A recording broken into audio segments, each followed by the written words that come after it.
Hey, what is up, everybody? Welcome to another edition of the PHNX Rising Show, brought to you by the DraftKings Sportsbook app, America's #1 sportsbook app. I'm Ramon Chavez, super happy to be here, and as always, my partner Owen Evans. How you doing, sir? You know full well how I'm doing, Ramon. I'm not gonna say it on air, but if you want to talk about it, that's all you. No, we're good. The drugs make the pain go away. So I've been told, yeah, exactly. Legal drugs now, prescription drugs, not right. To answer Michael's question, I ran out of albums. I have a couple of them, but I know I have a streak going, so I don't want to disappoint you, but hopefully I can get some cool ones pretty soon. But yeah, they'll be back up. But in the meantime, we just got a little Funko guy over here. He's from Andor, which is the new Star Wars show that's coming up. Anyway, great show for you guys today. It's going to be a fun one. We're going to obviously talk about the game this weekend. Rising will be traveling to El Paso, the Sun City, to face off against El Paso Locomotive. We're going to talk about that, give our predictions, and hear your thoughts. We also want to hear how you're feeling about that game. Of course, we're going to take a look at around the USL. So it's never a dull week in the USL. That's what I've come to find out from covering it this year. So it's we're going to certainly talk about that.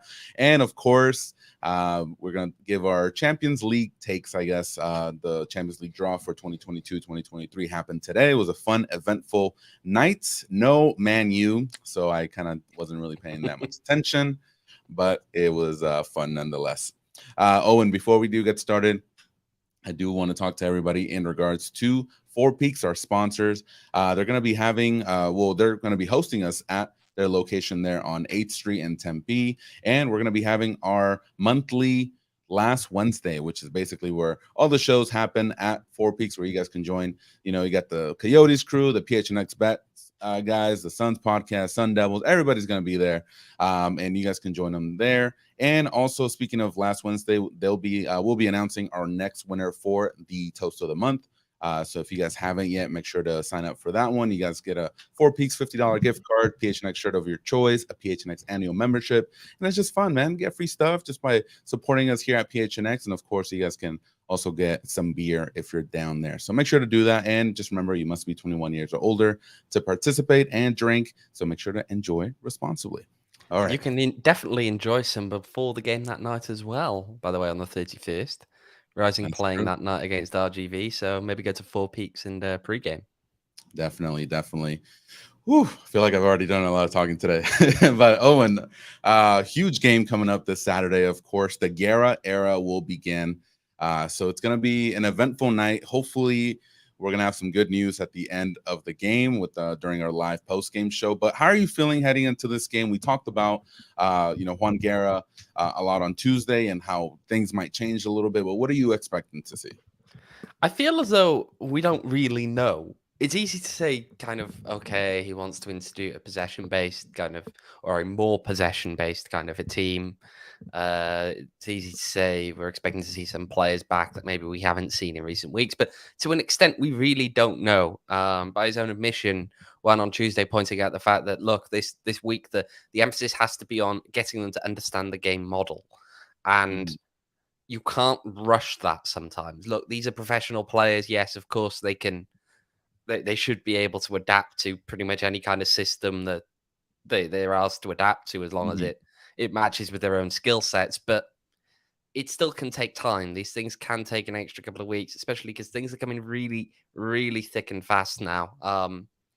3 games over the 8 days starting on Saturday. So from Rising's perspective, it's hard to tell exactly what we're going to see. Also, because there's got to be rotation.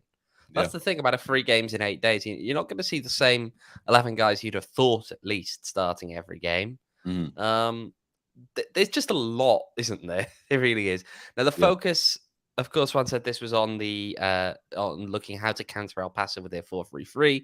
How do you do that? And I'm sure we will delve into the specifics of certain players to watch or who've left since Rising last met this team. But yeah, I'm not quite sure what we're going to see, but Yeah. at least it feels as though I think a lot of people who have been struggling with wanting a change over recent weeks Hmm. can just take a breath. It's a new start, and we're just going to have to see what comes out of it. Yeah, I'm super intrigued to see how the lineup will set up on Saturday. Juan usually plays with the back line of three. That's the system he played with Oakland this season.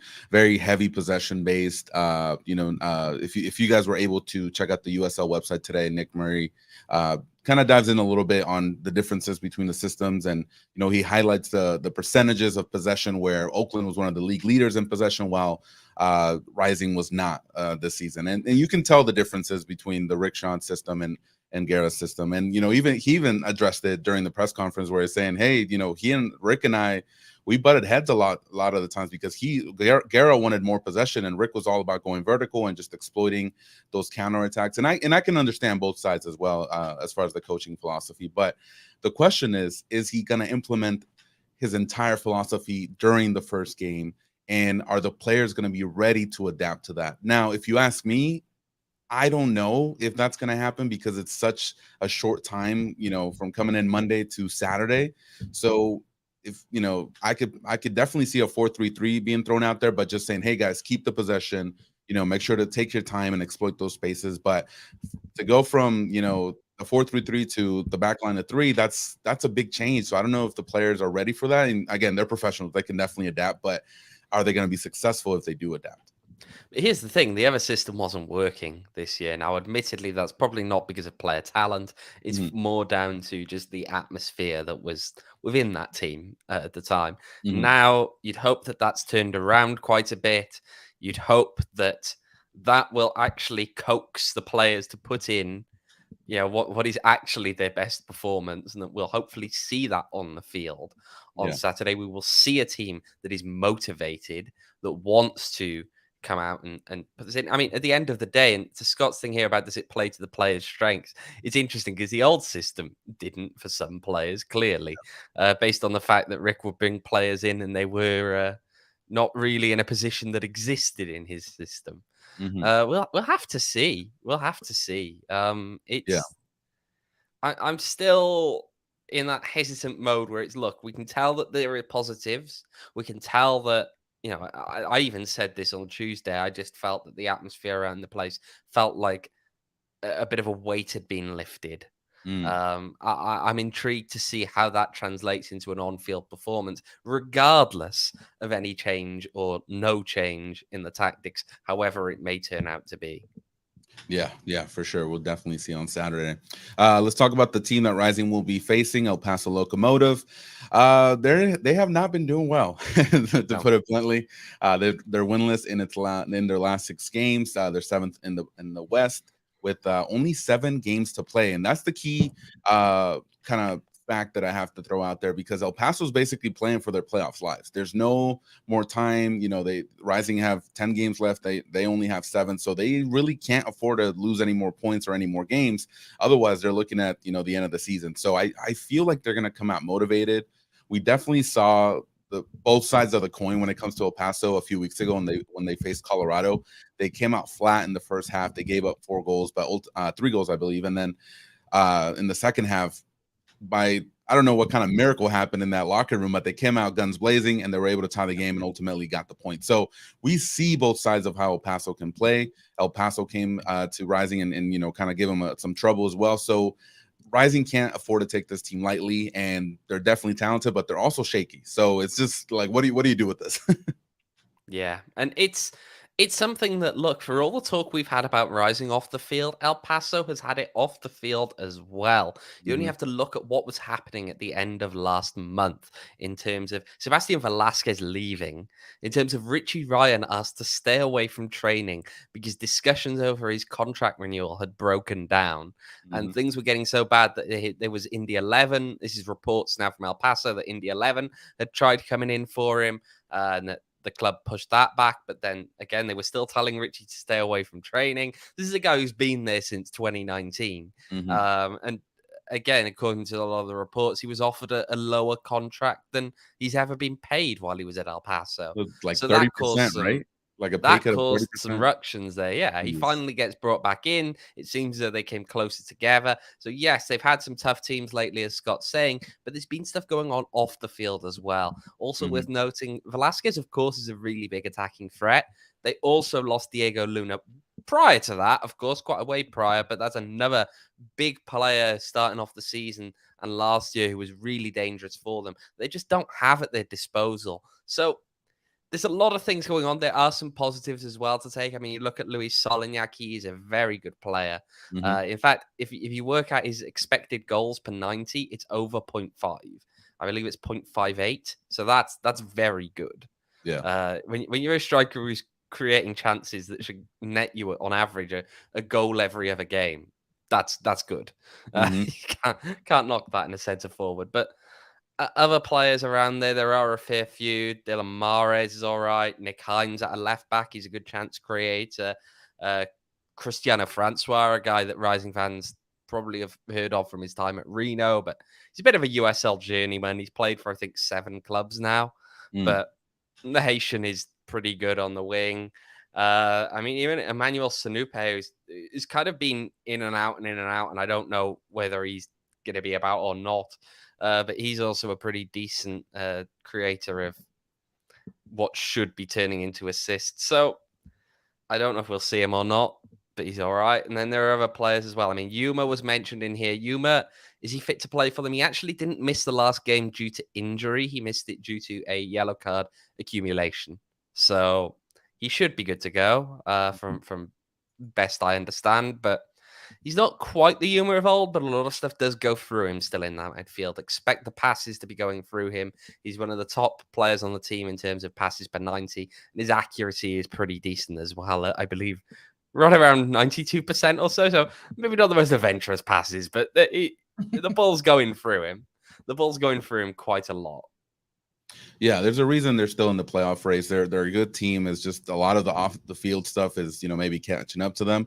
One thing to note as well is that they do have a lot of veterans in the team, but they also have a really, really young players as well that joined the team. And even though they're young, they are dangerous. We saw them, I think last time when they faced Rising, they had like a 16-year-old or 15-year-old take the field. So, they give chances to their kids, and that's where you can see where Diego Luna came out as well. So they definitely take their academy into account and make sure to integrate them into their first team. So something to note as well. So yeah, not a team you can take lightly. And again, they only have 7 games left in their season. They're looking to, get higher up in the standings and make sure that they get that W, especially at home. So.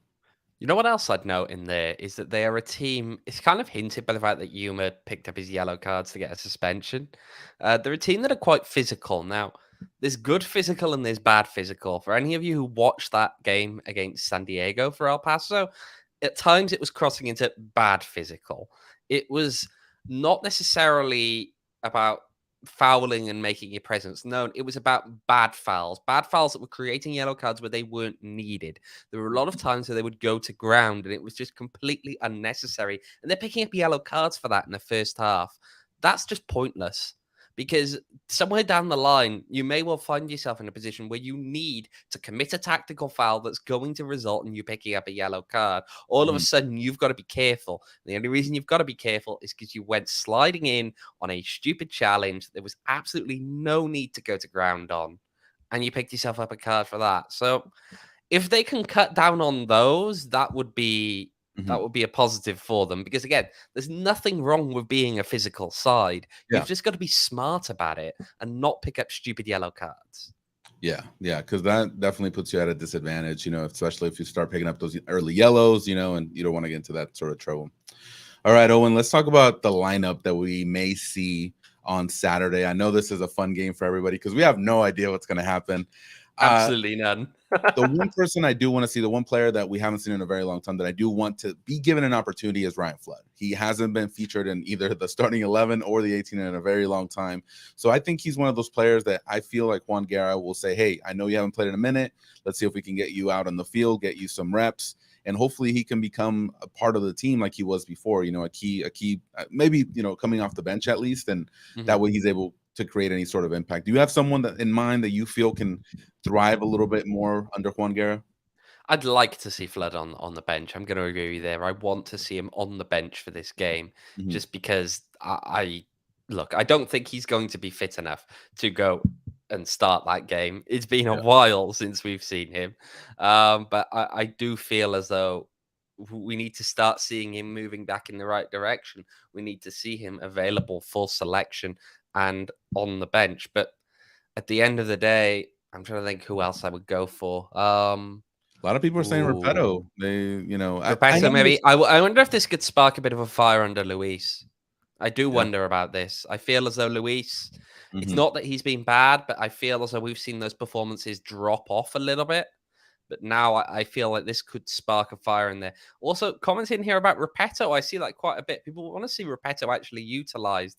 Now, I agree. I just feel that there's no way that he will replace JJ Williams as the starting striker. It just won't happen now. And the problem is that, of course, Richmond Antwi has really pigeonholed himself into that kind of super sub guy you throw on late when you need someone to just be shooting shots at goal. So how Claudio fits into that, I'm interested to see. I'm sure that saying that will get the usual jokes in the chat about putting him at centre back, but I would be interested to see if he could do something under the new management. Yeah, another player that I'm kind of interested to see what's going to happen is Greg Hurst. He started off the season pretty well, kind of carried the team through the first month at least of the season. And I don't know if he'll continue to be that number 9. Is he going to be moved out to the wing? Is he going to be a little bit more central? That's an intriguing question. He's definitely talented. I feel like, he's been done kind of wrong these last few months because I don't think he either has been given the opportunity. There was one game in particular. He only got like 12 touches the entire game. Like that. That's not a player that you can give that amount of touches and expect to be successful. He has to be involved with the team and the creation of chances. So I'm intrigued. what's going to happen with him too. Yeah, and I mean, look, it's a problem that doesn't just extend to Greg Hurst. We saw JJ Williams really struggle for touches in the game in Orange County. I think it was more a byproduct of just the way the team is playing than anything else. Now, what would intrigue me with Greg Hurst is that if we do see one move to more of that kind of 3-4-3 almost shape that he used more in Oakland, is that the two, I guess the easiest way to call them would be almost wingers, but they're not really. They're narrower. They're narrower, the forwards to the further out to the wide. They're narrower than true wingers. And therefore, could Greg Hurst see perhaps a bit more playing time in that role that's almost somewhere between a winger and the number 10, which the number 10 kind of role being something that, or a second striker being what Rick ultimately was describing Greg as by the end. I'm just intrigued to see, could he fit into that kind of a role that's more in keeping, at least, with what we've had described to us as Greg Hurst's better position? For sure. Do you see anybody not being part of this new kind of regime? I'd say, I could definitely see Johnny maybe just not seeing the field, at least for a very long time. But I know maybe there has to be some sort of rotations, but I just don't know if he's that guy under the system.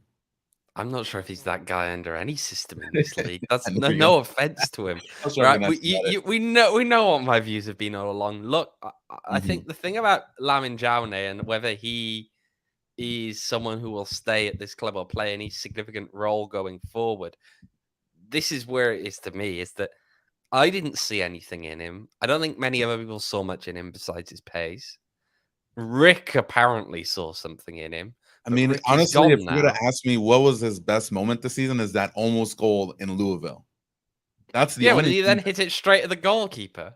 That's what I'm saying. Like, that's the best we've seen. The cross is not great. I'll be blunt about that. But maybe he just needs an opportunity, another one. But we'll see. I don't know. I don't know, because it's not just under this manager, and it's not under the now former manager and all of that. It's his career effectively in the professional level has been Mhm. very mediocre. So that's where I'm thinking on that. I don't necessarily see. I don't know. Bonnie with a good question. Who do you see as our back three for our defense? I feel as a Musa, Farrell, easy starting to. To me, I understand that people won't want Kev Lambert drop back, Mhm. but I feel that unless a new signing comes in as a centre back, I Yeah. feel as though Kev Lambert will drop back if you had to play a back three. Yeah. Yeah, I agree as well.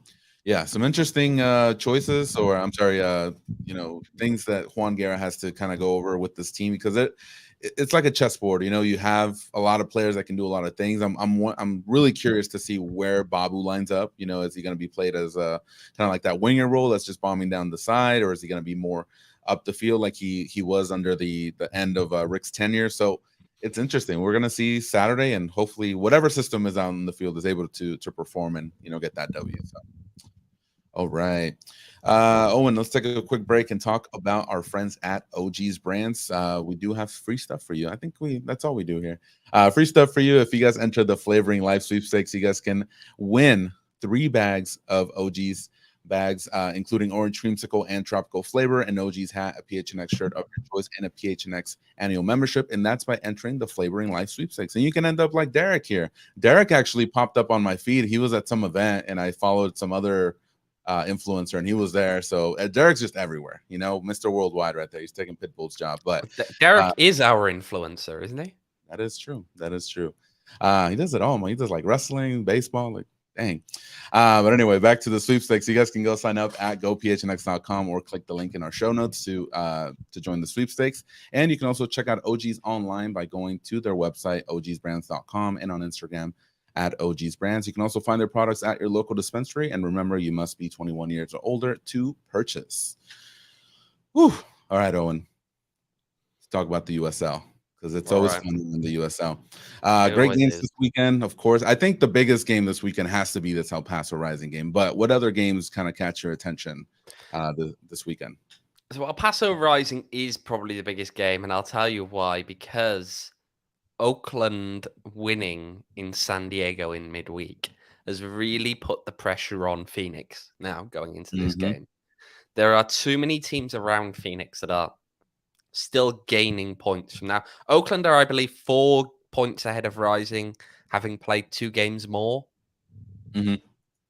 That's not great. That's you can catch that, of course you can, especially when you've still got them to play down the line. Although I do fear that one will be a game much like Wednesday, where I'm not sure that I see Oakland coming out with less than a point. I mean, Michael put money on San Diego. You should have listened to me then, shouldn't you, Michael? I told you to put money on Oakland to win or draw. And what did they do? They won. But that's the problem, really, is that ultimately the season is really ticking down now. Rising has the talent to do it, but they really have to step up now when they're playing teams, especially this kind of weekend when you got El Paso, who are a team that are right in the mix themselves. You can't drop points to them.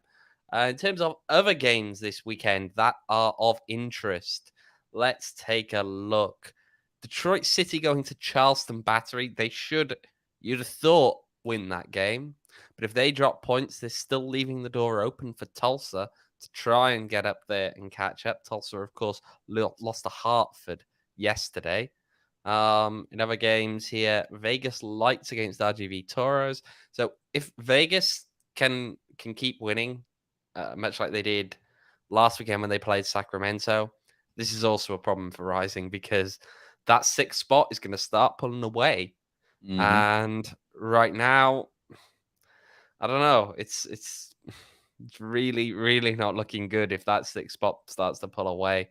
Yeah. In other games as well, Monterey Bay against LA Galaxy 2. I mean, a lot of these are games that you have to look to from a Rising perspective, simply because these are teams around and they need to drop points. Orange County going to Tampa Bay. You'd imagine that Tampa Bay should win that game. But one that I'll circle, Sacramento should win against Oakland, probably.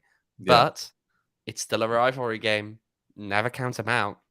Yeah. And this Oakland team, the way they're currently feeling, I'm really not counting them out on anything.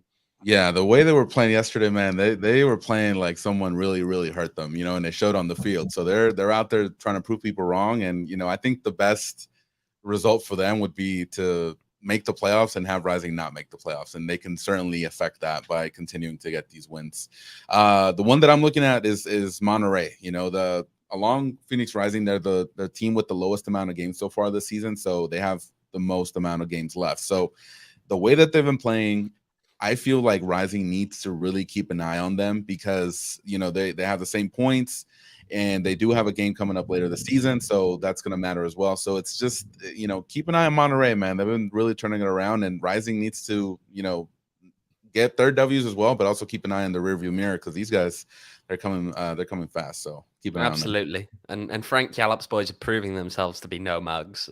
They are losing some games that maybe they need to get results in to keep the foot on the gas, but they're there to play spoiler at the moment. And not even just that, they may just about sneak in because it's such a mess. Everyone chasing that 7th playoff spot. It is such a mess right now at the bottom of the West. This isn't the East. That's different from the East, yeah. The East is like everyone is battling for position, with the exception maybe of Detroit, who are half, but only half, looking over their shoulder at FC Tulsa. Yeah. Pretty much everybody else just knows what's happening, and they're battling for who they're going to play in the first round. Yeah. I agree with Pat here. It says Oakland played angry like an ex-girlfriend trying to key Rising's car. Yep, exactly. That's well, then they tweeted the comment about knowing they know their north. There you go. Yeah. Oh man. Phoenix, San Diego, first round. Oh, we'll see. That'd be an interesting one as well. But yeah, the West is a mess, so it's gonna be a bloodbath these last few games of the season. I was about to start commenting on who I'd want Rising to play in the first round, and I realized maybe we shouldn't have that discussion and just focus on seeing if they can actually get in first. Yeah. Let's hold off on that talk a little bit. No, don't want to be all like Lakers and they're we want to play the Suns in the first round. No, let's not. Yeah, let's not be like the Lakers fans, especially those ones. All right, Owen, let's take a quick break and talk about our friends at DraftKings. So college football is right around the corner. Some teams have already started playing. So if you guys haven't yet, make sure to download the DraftKings Sportsbook app now in order to be able to take part of the betting that's going on. So when you guys use promo code PHNX, you can bet just $5 on college football and get $200 in free bets instantly, and that's with Coach PHNX only at DraftKings Sportsbook. So we'll see how ASU and U of A is doing. I was listening to some sports talk today. I try to do that sometimes just to kind of because Sean and all the rest of the guys, they're all the ASU guys, so I try to keep up with them. But apparently there's some going on with like the divisions. I don't know if Sean can enlighten us here in the comments, but some stuff with the Pac-12 and the Big 12 and all that stuff. I'm still trying to learn the college football stuff, but yeah, it's gonna be an interesting season from ASU from what I hear. So, but if you want to make some money, make sure to download the app and place your bet on all the college football games.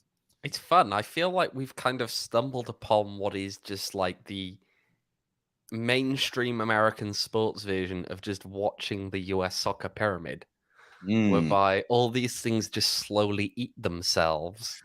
I mean, the question really is that, and this is the question to the chat, I want to know, please give us who your closest comparison conference-wise is to NISA.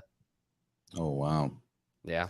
That one's for the chat, please. Just Rising this year, says Reese. The PHNX Sports Spot says everything is a mess, and is essentially the moral of the story. There you go. That's what I got. So, yeah, Scott, thank you so much. 18 watchers, 7 likes. Come on, y'all, help us out. Give us some likes here. We really appreciate them. All right, Owen, let's wrap up the show and talk about the Champions League. Of course, Real Madrid took the trophy last year, beating Liverpool in the final. It was a good final. Were you able to catch it live, or were you just watching what happened with the groups afterwards? No, I didn't watch the draw today. But I tell you what, I'm currently confused, Ramon. I need a little bit of help here because I'm currently on the DraftKings Sportsbook app. I'm trying to find the odds for the winner here, and I can't find Man United on the list. Can you just give me a bit of a? Can you just point me in the right direction here? Because I can't find the odds for them. Why'd you go there? Why'd you go there? Anyway.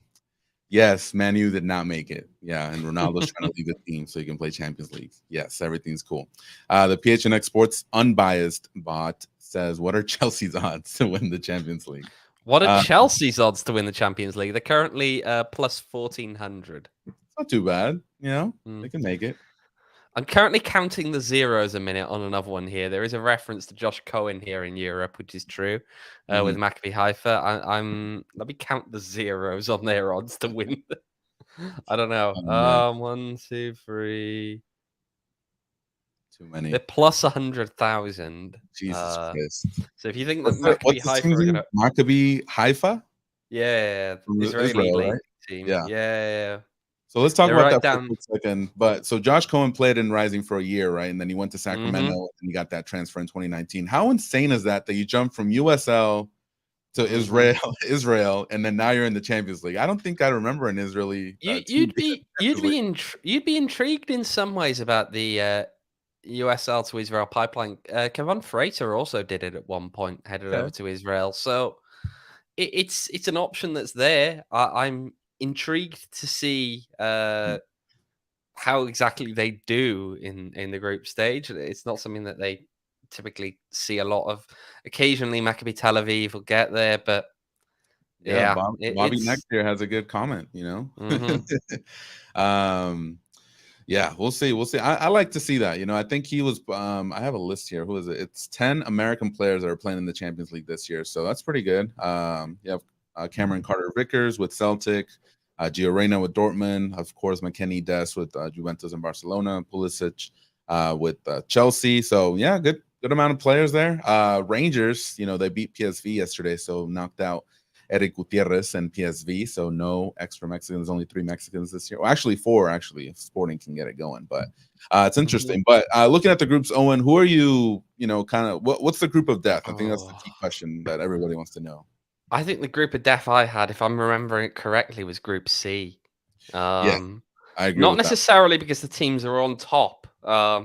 Barcelona aren't, of course, but there's Mm, just big names. And whenever you see a group that has Bayern Munich, Barcelona, and Inter Milan, it's a lot of that's trophies in that group. tough. That's tough. I feel sorry for Victoria Plzen. I don't know how the hell I say that. I'm just butchering it. I'm sure. Victoria But Zlen, the Czech team there, I'll look it up. If anyone knows how to say it, please send us a video saying it. But yeah, I they're a like their Czech team down crest. there. Look at that. Yeah, that's not. Mhm.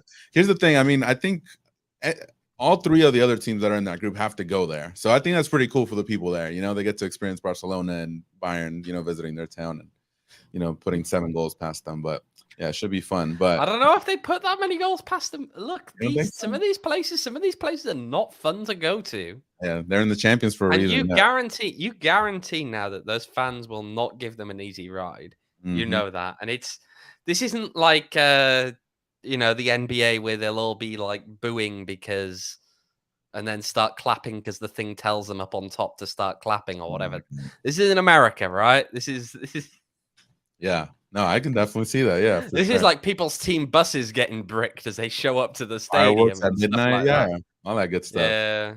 But yeah, Yeah. in that group C, you got Lewandowski returning to Bayern. So I think FIFA maybe a little rigging, or UEFA, I mean, but we'll see. We'll see what happens. Group A has Ajax, Liverpool, Napoli, and Rangers. I think that one could be Oh. fun. I don't know if Liverpool's as good as they've been the past 5 years, so that one could be fun. It could be, and a lot of young players at Ajax. You look at Mhm. Napoli. I mean, Ajax for a starter are always a team that just seem to produce Yeah. some really talented youngsters or bring in talented youngsters and make them Mhm. better. Rangers haven't been there for a while in the Champions For like League, 12 which years or something. yeah. Well, that's Okay. because they went bust, didn't they?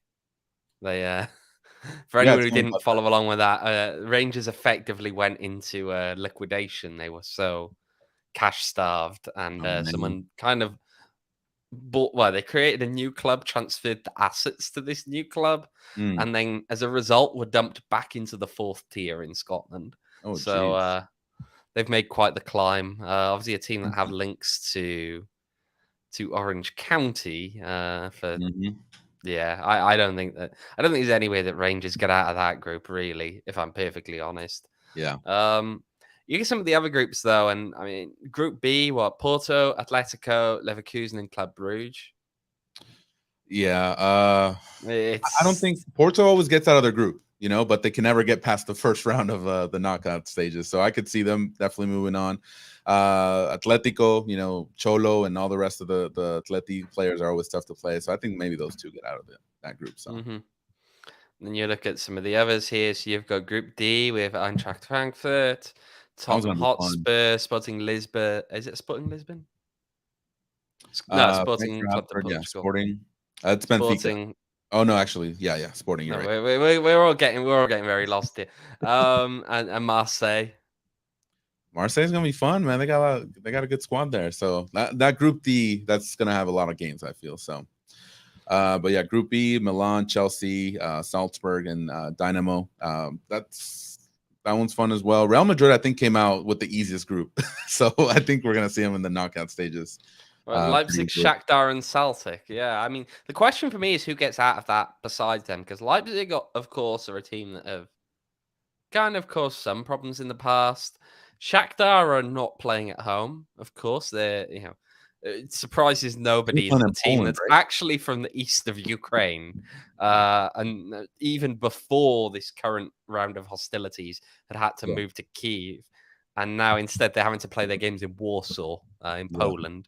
So, and I think Shakhtar actually beat Real Madrid last year, so they got put together in the same group. Shakhtar are a very interesting group, interesting team as a whole. They did all right in the Europa League a few years back as well. So it's quite a few teams there. I mean, you look besides that, Man City, Sevilla, Dortmund, and Copenhagen.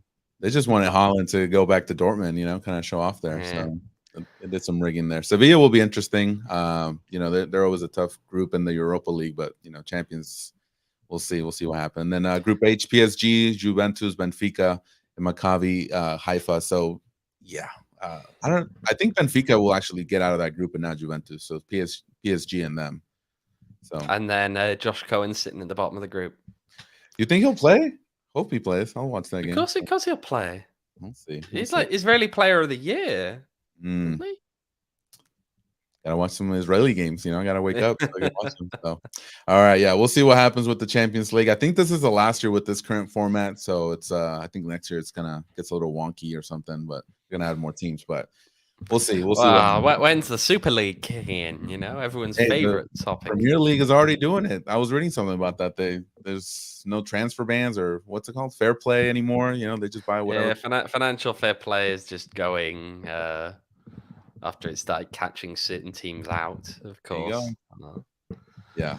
So we'll see. We'll see what happens with that. But yeah, should be fun. Champions League is always a good time. And you guys can always bet on it on the DraftKings Sportsbook app. So but you can't bet on Man United to win it. Why? Why do you gotta do this? Why do you gotta do this to me? All right, y'all. That's pretty much it for us today.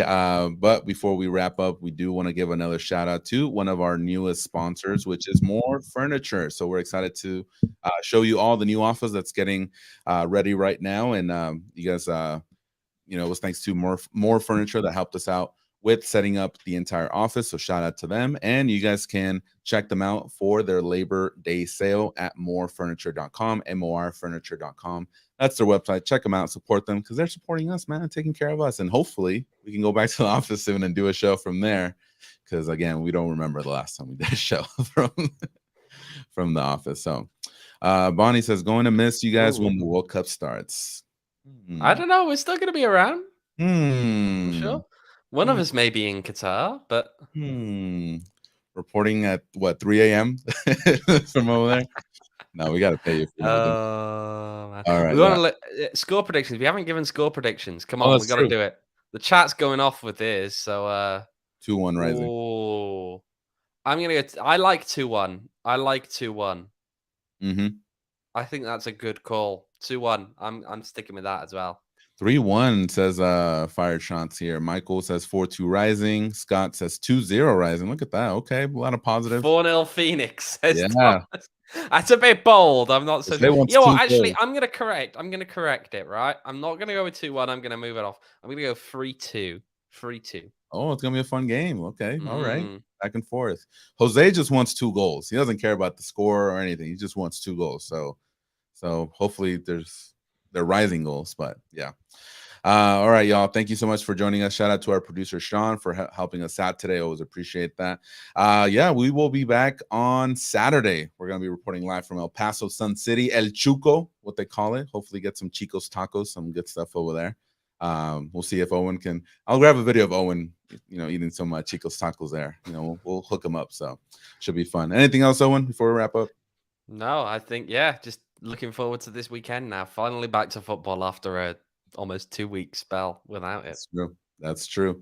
All right, y'all. If you haven't yet, make sure to follow us on Twitter, PHNX__rising. We'll be showing our adventures over there in El Paso. So make sure to join us there so you can be up to date with what we do. And also, to wrap up, little fun fact: did you know that Phoenix used to be called Pumpkinville? I did not know that until today. Where on earth did you just pull that from? I'm just saying, I was waiting on it, so this is the perfect time to drop it. You've just been sitting on that the whole sitting up the show. entire time. Yeah. So with that, we're gonna wrap it up, and we will see you on Saturday. Take care, y'all.